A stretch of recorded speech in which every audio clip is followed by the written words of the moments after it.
Good Friday morning to you. Welcome on in on this 10th day of January. And if you are in our listening area, if you are in the city of Birmingham, please be careful on the roadways because it is definitely snowing. It's coming on down. And early reports saying that we would have, 3 to 5 inches somewhere in between, 4 a.m. till about 7, 8 a.m. It's every bit of it. I walked outside this morning. I looked down and you can't see the parking spots here at the station. It is covered. Everything is covered in snow. So travel this morning, please be extremely cautious. If you don't have to get on the roadways, please don't. The weather models were correct. They had us in the first half. We didn't really know exactly what it was going to look like. But right now, this winter weather that's come in, it's pretty thick.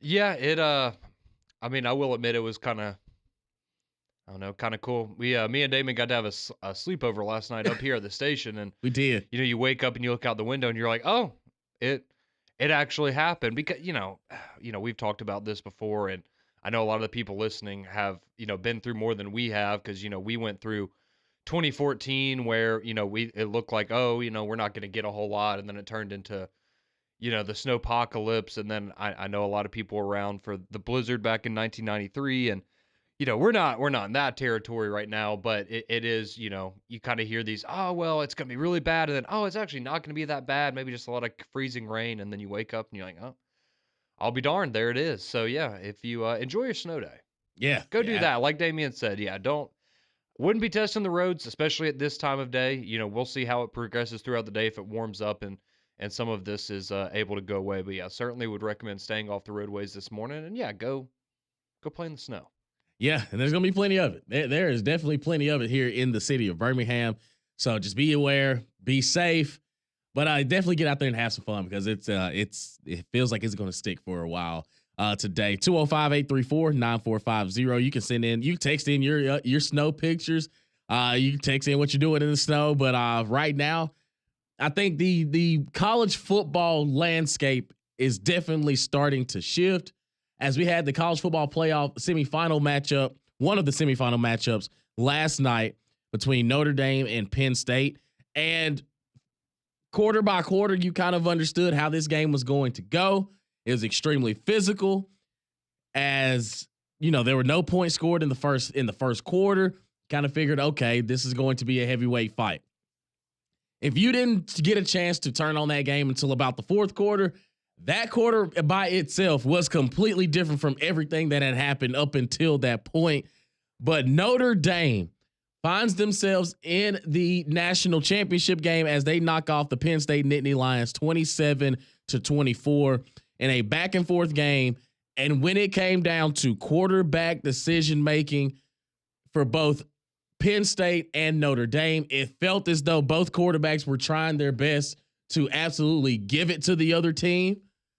And Drew Aller, for every mistake that he made up until the final mistake that he made, was kind of granted a bunch of luck. There's not much luck in football, but Drew Aller was the beneficiary of a lot of it last night because he threw some ill-advised. He threw some absolutely just not even ill-advised, some straight up dumb throws that so happened to have penalties attached to him. So he didn't get a chance to have, with the interceptions that he had on paper, which is only one, he had 3 up until that point. Mm-hmm. And none of them stood because of penalties. But when I tell you an absolute fist fight, an absolute slobber knocker up until the fourth quarter where both quarterbacks seemed to have just completely lost what was going on, it was a back and forth ball game. And Notre Dame, for as much as we like to ridicule them and, really just say, oh, it's the same old Notre Dame team, this Marcus Freeman-led Notre Dame Fighting Irish team is a lot different from the teams we've seen in years past. And they find themselves in a national championship game, and they're just sitting there waiting on the winner between Ohio State and Texas tonight. But last night was for 3 quarters, it was exactly what I thought it was going to be. And in the fourth quarter, we got ourselves some show enough. Two teams that wanted to play for a national title, whether their quarterbacks were the reason they were going to get there or not. Yeah, I mean, it was easily the best game we've had in the playoffs so far. I'm not going to go as far as Colin Cowherd did last night. I don't think it's one of the 5 best college football games of all time, like he did. But I thought it was an excellent game, and it was kind of how we thought it would go, right? We thought it would be, both of these teams, the way that they matched up with each other. You thought, okay, yeah. I mean, the fact it was 10-3 at halftime, I don't think that was a huge surprise to anybody. You thought, okay, it's probably gonna be lower scoring, but just to go into the fourth quarter tied at 10-10, and then to end up with a 27-24 final, you're like, all right, what'd y'all figure out in the fourth quarter that you couldn't figure out in the first 3? But like you said, a lot of this is going to come down to Drew Aller and some of the decision making that he had, particularly late in the game. You mentioned it. You had 2 interceptions that he threw that were called back because of penalties, and especially the last one that was called back. And I'll say this: I know there's some controversy during the game. I thought that was pass interference. I mean, you got to make a play on the ball if you're DB, Yep. right? Like, I mean, we see this all the time. You cannot just run, never turn around and try to find the ball and just run straight into a receiver and expect that not to be called. So, I thought the referees got that one right, but it doesn't change the fact that Drew Aller threw a ball into quadruple coverage, Man. which is, you'll see some triple coverage throws sometime that make you scratch your head, but I don't think of a lot of times where you're seeing thrown into quadruple coverage. But it just kind of felt like as the game progressed and you had the turnovers from Notre Dame, the 2 interceptions that Riley Leonard threw, and it just felt like, man, maybe this is just Penn State's game, right? Like they're kind of, not to say they're necessarily getting bailed out, because I thought the calls were right by the officials, but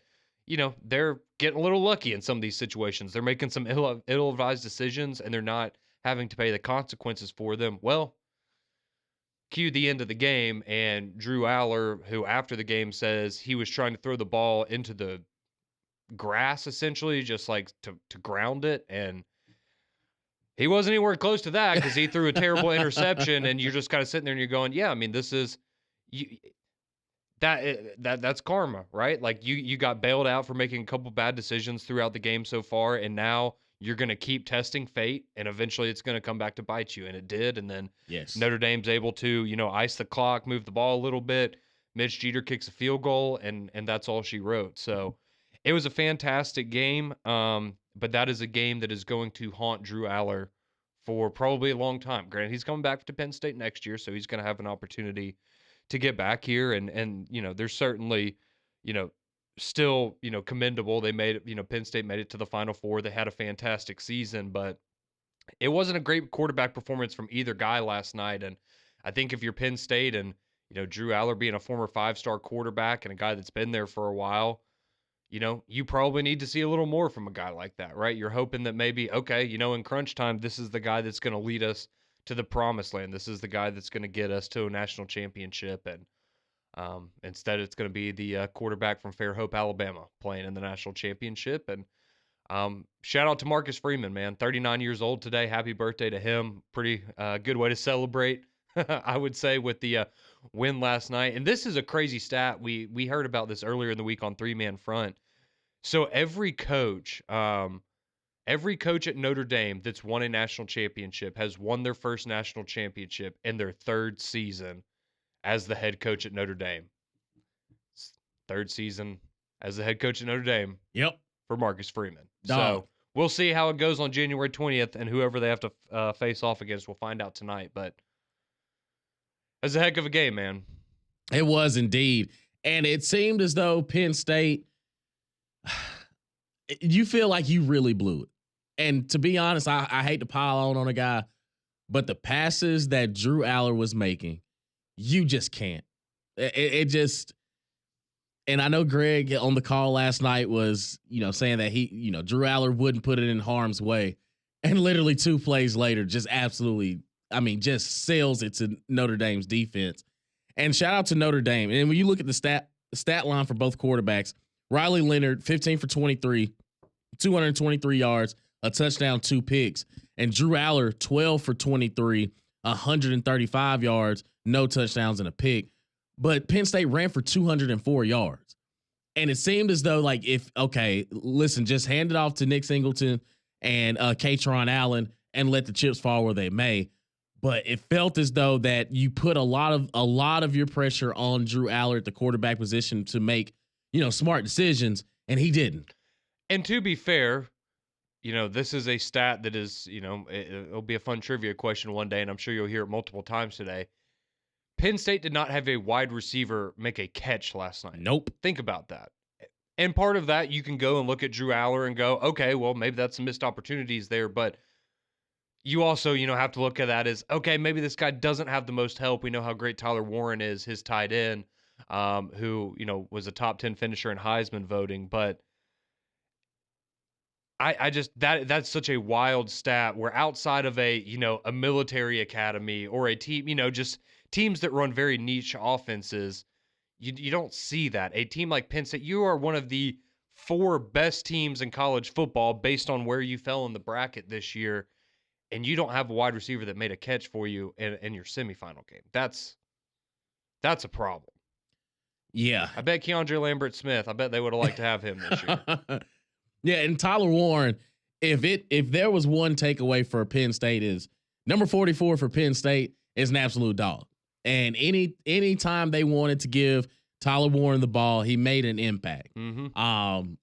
And it just wasn't enough. And I think for Drew Aller, when he goes back and watches this tape, he has a bunch of throws that he wishes he had back, a bunch of ill-advised throws. And I just, for Drew Aller to have made the mistakes that he did, he really put Penn State behind the 8 ball when there were times where it felt like, okay, yeah, Penn State can start to take control of this game.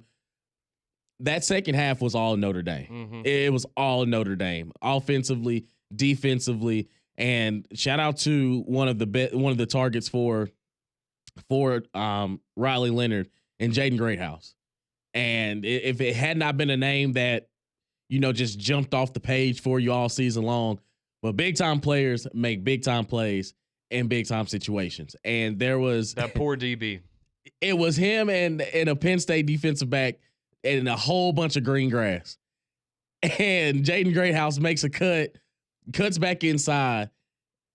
And once you see a DB hit all fours, once you see, his butt touch the grass, it's like, okay, nobody's catching him. Mm-hmm. And Notre Dame in that fourth quarter just absolutely turned up. And again, Riley Leonard had a lot of opportunities for that Penn State defense to come back and make it a ball game. And really and truly, it's probably the best game we've gotten in the college football playoff. I think it was back and forth. It was physical. It was a heavyweight fight, and the best team won. And Notre Dame, when they needed a stop, they needed a play, their defense stepped up, no matter how inconsistent it may have looked on offense, because it seemed as though they weren't going to be able to run the football as efficiently as they wanted to. But when they needed a 3rd and 2, 3rd and 1, they found a way to keep the chains moving. But for Penn State to still, again, up until the final drive of the game, they had it right there. And Drew Aller throws an interception, and you've got to make better plays, and you've got to make smarter decisions. But all in all, a wonderful game. 205-834-9450. Your text messages, your calls, always welcome here on Morning Jock as we continue to break down the collision between Ohio State and Texas tonight from Dallas.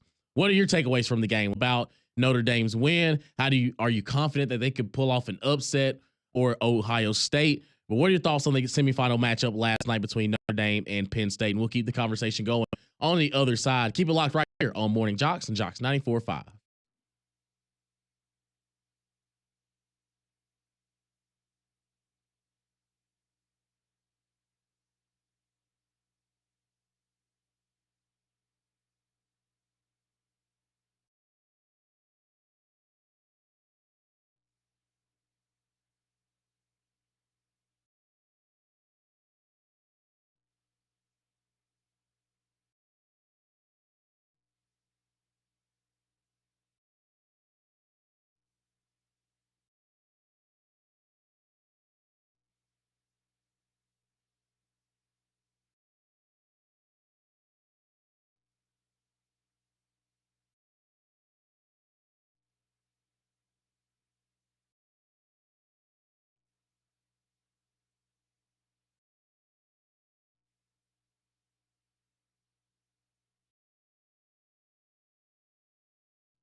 Very fitting. Very fitting. We knew that there was going to be some winter weather here in the city of Birmingham. Of course, all the reports that we were seeing up until today, hey, it's probably going to hit us. We're kind of on that fringe edge of we don't know how many inches we're going to get, but it's definitely a snow day here in the city of Birmingham and surrounding listening areas. So please be careful if you have to travel. And I'd probably advise you that, hey, just go ahead and tell the bosses you ain't going in today unless you got 4-wheel drive. And even then, you still need to be careful because it is snow. It's pretty thick here in the city of Birmingham. Welcome back in the morning, JOX 94.5. Damian Mitchell alongside Conrad Van Order. We had to, for precautionary reasons, we were up here last night just to ensure that we would be up this morning because we owe it to y'all, our wonderful listeners, that we put our bodies on the line. We put our time on the line to make sure that y'all are entertained, have a great time, and also break down what happened in the college football playoff. But if we would have tried to make it out this morning. No, I was about to say, this is why, well, and it's, again, not that, last night we're sitting there and we're like, it's funny because since we came up here, we're going to wake up and there's going to be nothing, right? Because, that's just the way it goes, right? You over prepare for things and that, that's the way life works sometimes. And so, certainly hope everyone is safe and yes, be very careful out there. But, it was kind of nice to wake up and get to see the snow outside and go, okay, yeah, no, this was the right decision. This is why we did this. Okay, yep, makes sense. But hey, it looks very pretty outside right now. It does. So if if your kids are, I know your kids are out of school today, get out there. You're gonna have enough snow to build a snowman. You're gonna have plenty, because it is thick. It's a lot of layers, and to be honest, good call, boss man. Good call. Yeah, I don't know exactly. I wish we had a ruler or something and could go measure, but I've seen, around Hoover, Alabaster, here in Birmingham, I've seen, looks like maybe about 2 inches in some places. So, it's snow. Oh, for sure. 1,000%. And, two teams that are used to snow, Penn State and Notre Dame, they didn't have to deal with it in Miami last night as we had the college football playoff semifinals. We do know one team that will be represented in the national title game. That'll be the Notre Dame Fighting Irish as they knock off the Penn State Nittany Lions 27-24.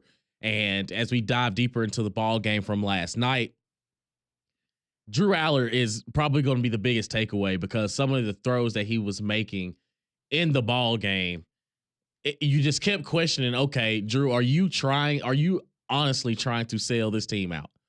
Because it felt as though a lot of the decision making and a lot of the throws were ill-advised. They made no sense at all. And you kept putting yourself and your team in bad situations. And no mistake was bigger than what happened there to give Notre Dame the ball with about 33 seconds left when all they needed was a field goal to win the ball game. And great clock management. Penn State had to take their timeouts because they were just literally running out of time. And it comes down to the final play. You have a bunch of laterals, but Drew Aller also sells it. I was about to say laterals it out of bounds. Throws it from one spot on the field across to the other side, and it goes out of bounds. And it never really had a chance to make a final stand there in the college football playoff semifinals. No, and I will say, I mean, again, this is such a minor part of it because at that point, you're down to a hope and a prayer anyways. But I did think it was odd. It's like, I mean, you kind of had enough time at the end of the game, I thought, to run 2 plays potentially and make a throw to the sideline, try to get it closer. And, if you're still not able to throw a Hail Mary there, at least then you have somewhat of an option instead of, having to go the lateral route. And that just very rarely ever works unless you're, the Miami Dolphins doing a crazy kickoff thing and the Patriots have Gronk back there trying to cover you and how cool that moment was. But no, I mean, if you're James Franklin, I mean, if you watch watching through the first half of this game, and maybe it wasn't super exciting to watch, but at least for me, I walked away going, okay, Notre Dame is probably lucky to be down 7. Like Penn State, it felt like Penn State had a bigger lead than they did in reality, right? Just by the way that the game had gone. Riley Leonard had the concussion. You had one of the offensive linemen, I think it was the left tackle for Notre Dame, that went down, and you're like, man, this doesn't seem to be going well for them. Penn State was able to run the ball well. You had the turnover from Riley Leonard, and you're just, man, everything is just kind of going in their direction. And all right, James Franklin had his team ready to go, and Notre Dame is, they look like the team that's a little, deer in the headlights, and then whatever it was in the second half, you come out, you boom, boom, boom, go down the field, tie the game for Notre Dame, then you get a 3-and-out on defense and get the ball right back, and it was like, all right, now we're good. Now it's right. it's game on at this point, and just the fact that Penn State never really, it just felt like every time they did something well, they just weren't able to stop Notre Dame ultimately at the end of the game, and it just felt like, I don't know. I mean, it's a game of momentum. We know how that works, and Notre Dame certainly had the momentum on their side. But even and when you had opportunities, when you're, like we were talking about at the beginning of, you're getting these pass interference calls. It just felt like when you watch football games and certain things happen, and you go, kind of feels like maybe it's just destiny for this team to win. Like today was just that team's day, and it felt like that for Penn State. I mean, honestly, up until about the time that he threw the interception at the end, because, at that point you had, 2 or 3 timeouts, 45 seconds left on the clock. You're like, Penn State, they make a couple good throws to Tyler Warren here. They're in field goal range, and, they might be able to seal this thing. And ultimately, you throw the interception on the first play, and then Notre Dame's able to kick the field goal, and it's just, that one's going to sting. And it's certainly not going to help with the whole, big game James Franklin moniker and trying to get rid of that distinction, because people are going to look at, okay, well, you beat SMU and Boise State. Like, not saying those aren't good wins. I mean, those are good teams, but it's not as the same as, now Notre Dame beating Georgia and now beating Penn State and, potentially getting an opportunity to knock off a Texas or Ohio State in the national championship. It was a good season. I think we saw that Penn State has improved, but there's clearly still a ways to go on the offensive side of the ball. And you're not going to have Tyler Warren next year. He's going to be a first-round pick in the NFL draft most likely. I know Drew Aller's coming back, but you have got to find more weapons to surround him with if you want to give him, and give yourself a chance to, I think, actually get to the point where you can win a national championship. Yep. Because, I think that's an important distinction to make, because there's a lot of teams that can make the playoff now. I think there's a lot of teams that can get in the playoff and probably win a game or two like Penn State did. But there's only a few teams that are truly going to be able to run through a gauntlet of a playoff like this and win a national championship. And I think we saw last night that Penn State still has, a couple steps to make in that direction. Absolutely. And I mean, to your point about James Franklin, we've seen him have complete duds in big time games, but this one I can't even really fault on him, because it really just boiled down to the decision making of your quarterback. And Drew Aller just absolutely, if you are a Drew Aller supporter, he reminds me so much of Will Levis. He reminds me so much of Will Levis. Of, big dog, nobody's asking you to be Superman. Nobody is saying, hey, you have to go out here and win the ball game. Your two bell cow running backs have been running the ball exceptionally well. Again, it could be play calling, and Drew Aller just made a bunch of mistakes. And he got lucky because of penalty on on 3 of his throws that ended up being in Notre Dame's hands, except for the final throw. The final one was, you cannot do that. You're working away, you're working across the field, you're scanning, and then you work back to the backside of a route, and you serve it right up to the Notre Dame defense. And he makes a great play, gives Notre Dame the ball for them to go down and kick a game-winning field goal. And a lot of the decision-making from the quarterback position in Drew Aller really was the mistake. Like, those were the key factors, the key moments in the ball game. And for Notre Dame, you're sitting there, to your point, you look at their playoff path and what they did to find themselves in a national championship game. You handle your business against Indiana. Indiana, a great story in the regular season, glad to be there.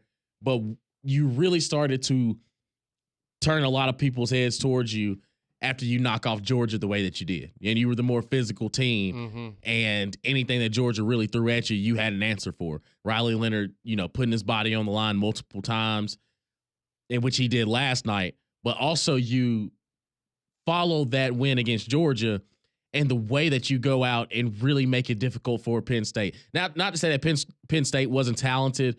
And I mean, Abdul Carter, even at 85 to 90%, was still an impact player, an absolute monster on the defensive side. You had your opportunities, but for Notre Dame to have come away victorious in the way that they went about it, never really, I mean, they had never trailed the entire time besides, a 3-0 lead, a 3-0 deficit against Georgia. And then from that point forward, you handled your business.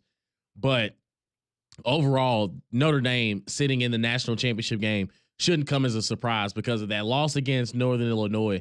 They have done nothing but go out and handle their business game in and game out to really rewrite the wrong from earlier on in the regular season.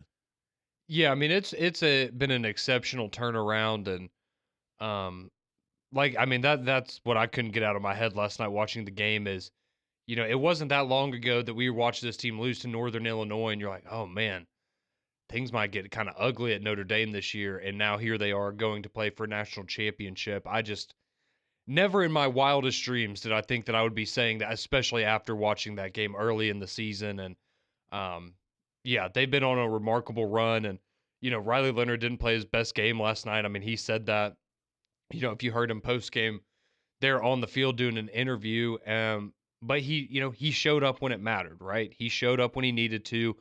And his ability, especially, on these third and short or second and short situations that Notre Dame kept finding themselves in, and his ability to just run and get 2 or 3 yards and pick up a first down, I think was so crucial to what Notre Dame was trying. I mean, it has been all year, but I feel like that was a major part for them last night, where you look at what Penn State did running the ball and you go, okay, yeah, I mean, Penn State had a good game running the ball.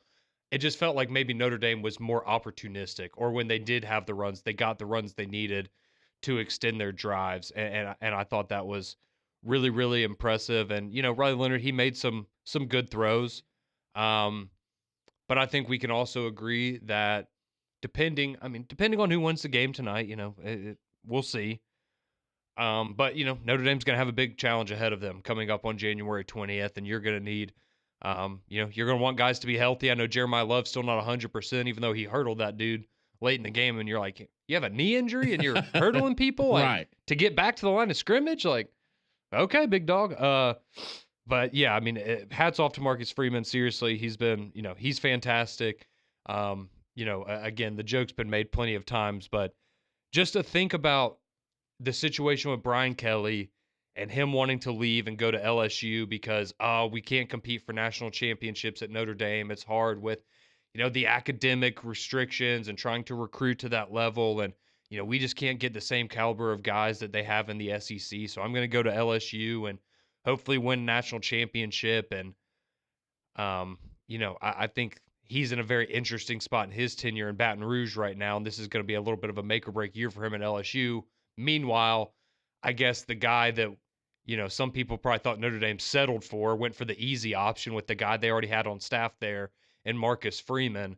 He's now going to a national championship in his third season as the head coach, which is, yeah, absolutely remarkable. And, I know we had the caller yesterday that I just don't know. If you watched that game last night, I don't know how you could come away with the impression that this Notre Dame team is no different than the one we saw in 2012 against Alabama in the national championship, or some of the other playoff teams we saw in the 4-team format.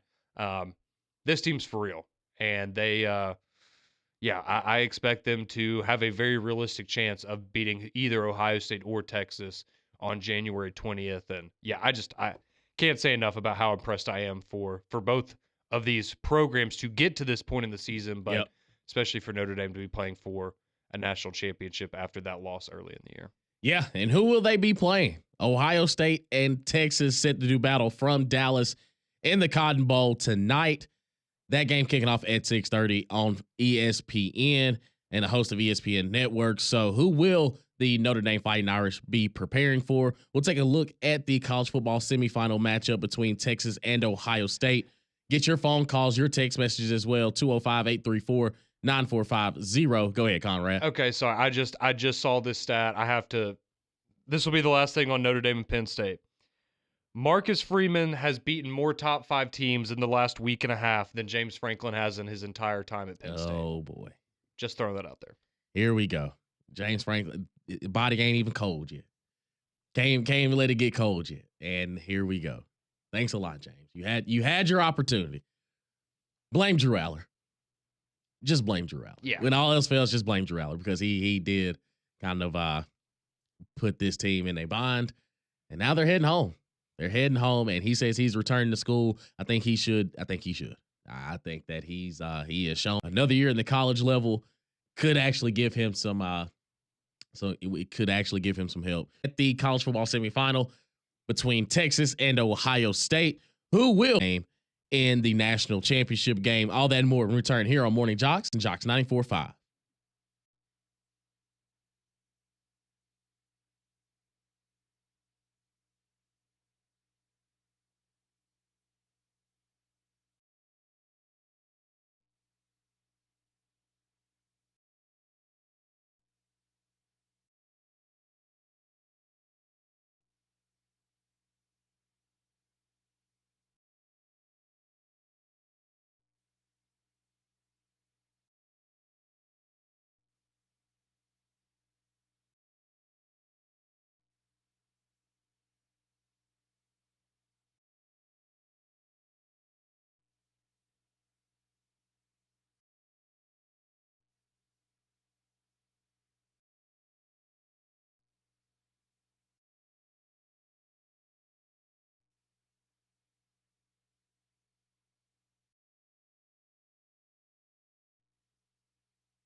.639 here on Morning JOX, JOX 94.5. Side Conrad Van Order, and you as well, our wonderful listeners, 205-834-9450.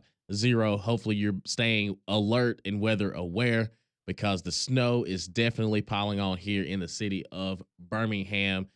Me and Conrad, we had to stay up here last night just to ensure that we were going to be on air. And when we stepped out, we woke up this morning and looked out the window, and it was good call by the suit. It's a great call. Great call by the suit. Yeah, especially there's a reason that he is in charge. But yeah, I mean, again, it looks great outside. Hope you can enjoy it. Yeah, Please send do. your pictures in. We're happy to, hear about all the fun stuff you're doing here on your snow day. But if you can avoid being on the roads right now, I highly recommend that. It looks like, as we get into the afternoon, it's going to turn more into rain than snow, and hopefully some of it'll clear away and make, the roadways a little bit safer. But yeah, if you're in a situation where you don't have to drive, I would highly recommend not doing that. Yeah. Absolutely, because those roadways will be slick once this snow starts to melt. It's gonna be a lot of slick spots I will on say the I have to roadways. give credit. So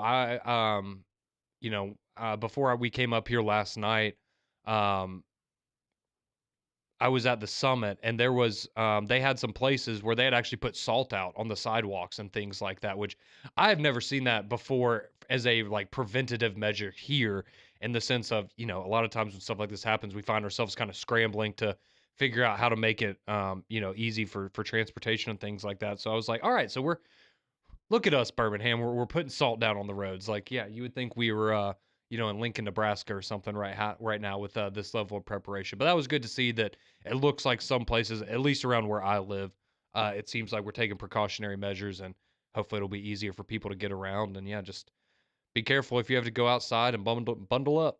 Yeah, absolutely, because it's coming on down. If you are in the city of Birmingham and the surrounding areas, you've got it. It's a winter wonderland. They told us it's gonna be the coldest January on record.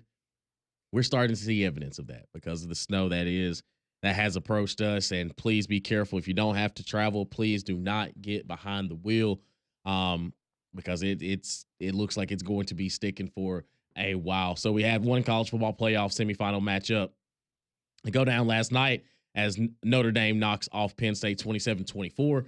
But we also have a game tonight from Dallas, 6:30 kickoff between Texas and Ohio State. And if you've watched these two teams in the college football playoff, it's hard to really make an argument for Texas finding a way to win this ball game because of the fact that Ohio State has played absolutely out of their minds, scoring more than 40 points in both their matchups against Tennessee and Oregon. And I think for Ohio State, it's pretty much just, can you continue to start off fast, start off strong? And for Texas, you found yourself in this position because you haven't necessarily put a full 60-minute game together. Could this be the game that you put it all together? Who knows at this point? But if you're Ohio State, you feel the pressure because you've gone out and you've dominated. Tennessee, you jumped on them early, and it felt like it was a no pun intended, a snowball effect for Tennessee because you had to react as you were down, 3 scores from the jump. Same way with Oregon. Jumped on them to a 34-0 lead in 2 quarters. And for Texas, because of the way that they've played all season long, it feels as though if they don't stop Ohio State early on from getting that momentum, it's going to be difficult because I don't know if Quinn Ewers, because if you look back, I brought up a stat yesterday, in the last 4 games, Quinn Ewers has thrown 5 interceptions in the last 4 games. And you cannot afford to give this Ohio State team an extra possession. You just can't afford it because if you find yourself down, early on, you got to find a way to neutralize Jeremiah Smith because he's going to get his touches. They're going to find a way to get his touches. Will Howard at the quarterback position for Ohio State has played absolutely exceptional in the playoffs. And it just seems as though Texas, you are fighting an uphill battle because of the fact we haven't seen you put a full 4 quarters together. And it's very hard to believe that you're going to find a way to do it against this Ohio State team who's really starting to find their identity here in the playoffs when they need it most. Yeah, I mean, if you're Texas, you need to be able to come out, whatever it is early in this game, you need to punch Ohio State in the mouth because that's the one thing that when they've gotten off to these starts against Tennessee and against Oregon, I mean, you blink and you look up and the game's out of reach, right? And they haven't had that, it doesn't feel like they've had kind of that fist fight early on in the game where it was, the other side's not both sides are holding their ground. And, it's like, similar to a game like last night, right? Where you're just waiting for something to break through. Ohio State hasn't had any problems with that. And so, if you're Texas, it's, you know, can you go down? Can you score a touchdown on your first drive of the game? Can you do something like that to say, all right, yeah, we're here. We can start off strong too. And we're not just going to let Ohio State do to us what they've done their first two games here in the college football playoff. And, I look at this game as this is your time, Quinn Ewers. This is your chance, right? This is the moment that you have waited for. This is your chance for redemption from last year in the playoff and the loss to Washington there. And this is your opportunity through all the injuries, through, like you said, Damian, the turnovers that you've had at times. This is your chance where you are going to probably have to play the best game of your college career, maybe the best football game you've ever played in your life to win this game. And if you do that, then we can have a completely different conversation. But we've got to see Quinn Ewers be able to do that. And I think what we've seen from Will Howard these last two games, especially, is somebody that's just in complete command of the offense and is in total sync with his receivers. And if Quinn Ewers isn't going to be able to match that, yeah, it feels like it's probably going to end up being a long day for Texas. And you're going to need guys to step up, right? You're going to need that running game to step up. You're going to need that running game to look more like it did against Clemson. Yep. You're going to need Wisner and those guys to step up. You're going to need Isaiah Bond to step up, right? That was a big transfer portal addition. All of my jokes about him aside, he's a very talented player, right? You've got to find a way to get the ball in his hands and try to get explosive plays to happen. We know what you got with Matthew Golden. We know what you got with Gunnar Helm, but you have to get these guys to play at an extremely high level on top of an offensive line going up against, I know Georgia's defense is very, very good. I think Ohio State has probably the best defense in the entire country, and it's going to be a very big challenge for Texas tonight. But they've made it this far. They're battle tested in the SEC. They've gotten their lumps against Georgia. Now it's all right. Have you figured out a way to improve in those areas that kind of led you astray when you played Georgia? Like, all right, yeah, you couldn't hold on to a lead against Georgia's second string quarterback in the second half of the SEC championship game. Did you learn something from that game that transfers over to this one to where you don't make those same mistakes? And it's a lot of ifs for Texas, but they're certainly going to have every opportunity. But you got to start fast. Quinn Ewers has to play lights out, or otherwise, I don't see any reason that we're not going to be looking at a 28-0 game at some point in the second quarter, which seems to be, kind of Ohio State's thing now. Yeah. And what we've seen from Ohio State, I mean, if you do not jump on them early, it's going to feel like insurmountable because they've been able to just score at will. They've been able to score quickly. And for Texas, to your point, you need your playmakers to step up in games like this. And Quinn Ewers just can't turn the ball over. That's when it comes down to. He cannot afford to start off slow. He can't afford to, miss passes and airmail them and find a way for Ohio because that offense has been ruling. That offense has just been absolutely phenomenal to watch. So we'll give you our picks. We'll give you our final breakdown of this matchup in the college football semifinals. Who's going to be taking on Notre Dame in the national championship with Texas? We'll give you our answers on the other side. Keep it locked right here on Morning JOX and JOX 94.5.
6:52 here on Morning JOX.